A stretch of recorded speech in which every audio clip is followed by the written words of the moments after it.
الشاعرة الكويتية العظيمة الست نجاح حليم.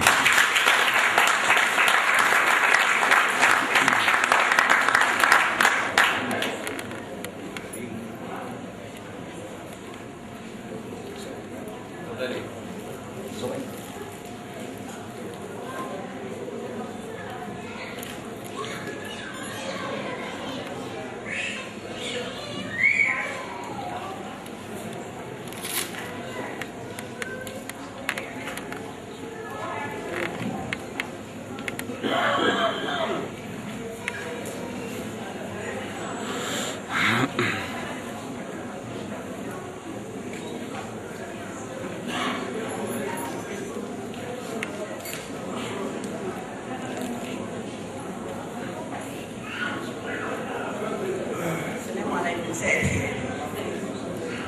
أنا الأستاذة نجاة عبد الحليم المحامية، مصرية متجوزة الشيخ بدر صباح من الكويت، من العائلة الحليمة.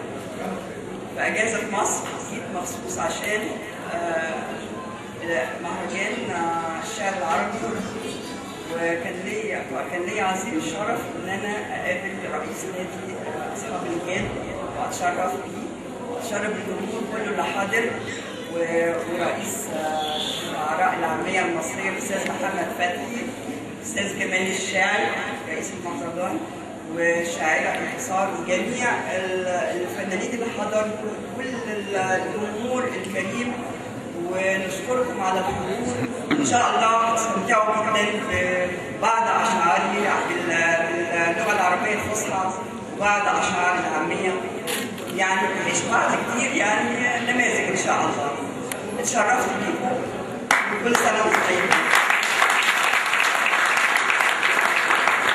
شكرا للشاعرة نجاح حليم.